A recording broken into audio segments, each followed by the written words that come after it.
Good morning, guys. I am about to do my vitamin B12, otherwise known as cyanocobalamin, injection. The doctor did some blood work several months ago and found out I was very deficient in several things, including vitamin B. That was the most severe of the deficiencies. So I am on it for every day for a week. I'm almost through that phase. Then every week for a month. Then every month for 6 months. And then transitioning over to only oral. I will be taking the oral vitamin B in addition to the shots. So I got all my materials.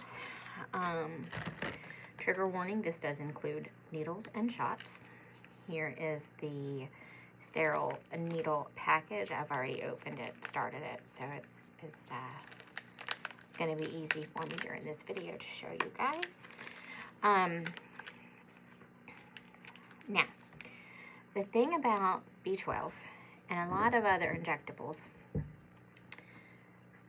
it's under pressure. Oh, I just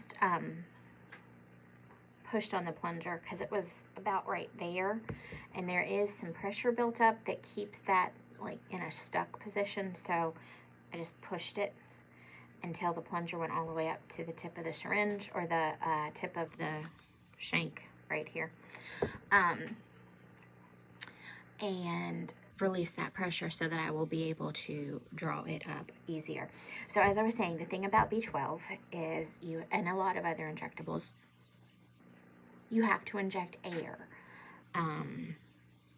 before you take the medicine out of the vial, and that has to do with it's a pressurized environment in that little vial.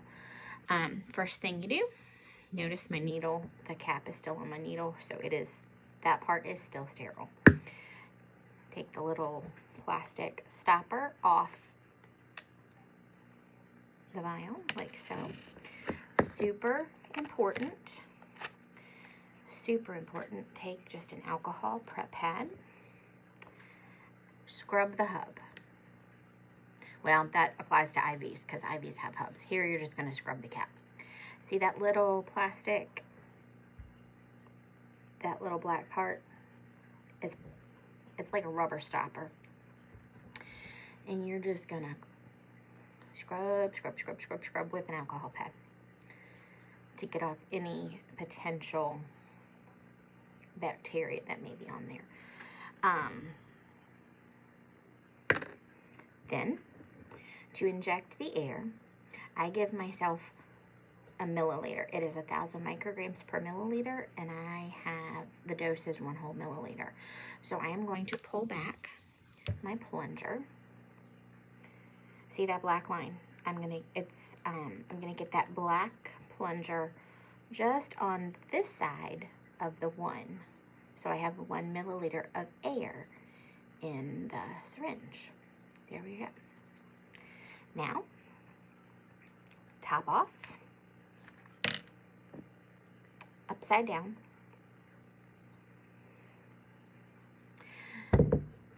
The easiest way to do this is to put your little finger on your palm, if that makes sense, of the other hand, and steady it. And then I'm going to do this sideways, just so you can see the needle goes right in that little rubber stopper. So it's easier for me to do it this way so I can see it, but I wanted you guys to see where I put the needle, right in that rubber stopper. And then if you notice, my hands are resting on the palm of the other one. The needle goes in. You inject the 1 milliliter there into the vial.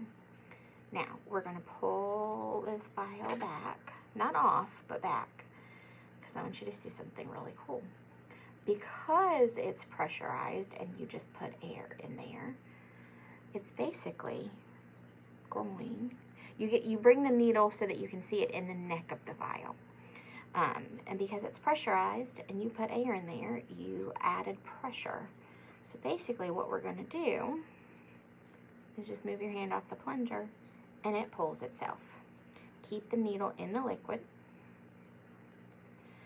Doesn't all the way pull itself. You will have to go ahead and pull that last little bit out. like so. Bottle comes off. Flick, flick, flick, flick, flick. See that air? You don't want that in your syringe before you inject. So just slowly, and you saw some, it's a lovely red liquid. You saw some of it come out of the top of the needle, but you just push up on the syringe until you start to see, it might not show up here, until you start to see little red drops forming. See that little red drop? That means that the medicine is completely in the needle. There's no air left in. Now, one thing you're not supposed to do in clinical settings is recap the needle, because there's a danger of needle sticks, blah, blah, blah, blah, blah. It's me. I'm giving myself the injection. I'm going to recap my needle. If you do have to recap the needle in a clinical setting, you're supposed to put this down. I'll tip you down so you see. No, you're not going to see it. That's okay. You're not supposed to do it anyway. But since I'm doing it for myself, I'm going to go ahead and recap the needle. I'm not going to push it. Just put it back on there so it stays nice and clean while I am prepping my site. You can do this a couple of places. You can do it in your leg. It has to go in a muscle. You can do it in the side of your thigh area, the leg. There's a muscle there. You can give it in. That's where I gave myself the first one, and it left a really large bruise and a knot. It didn't hurt. It just left a bruise in it. Let's get some more light on the subject. But when I've given it in my arm, it didn't leave a bruise at all. So I'm just gonna take another alcohol pad and clean off my arm. I like to clean a whole big area, even though the needle is tiny. And then, let me clean my fingers so I can show you. I'm gonna put my needle right about here in that muscle. When one of the reasons that an IM injection hurts so badly, well, not so badly, but can hurt so badly, is if you tighten that muscle, because then it has a harder job of ripping through the muscle tissue. So relax this arm as much as possible, right? And then rest your hand on the lower part of your arm. Relax, Angela. There you go. Drop your shoulder, relax it, whatever you have to do.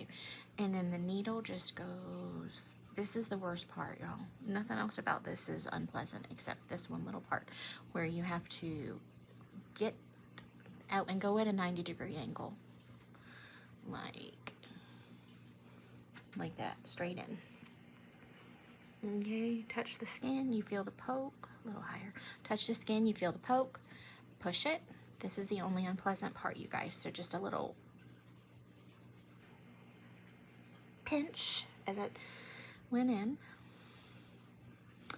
And then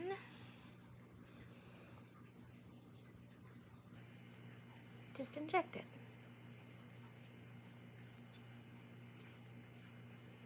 Pull the needle straight out.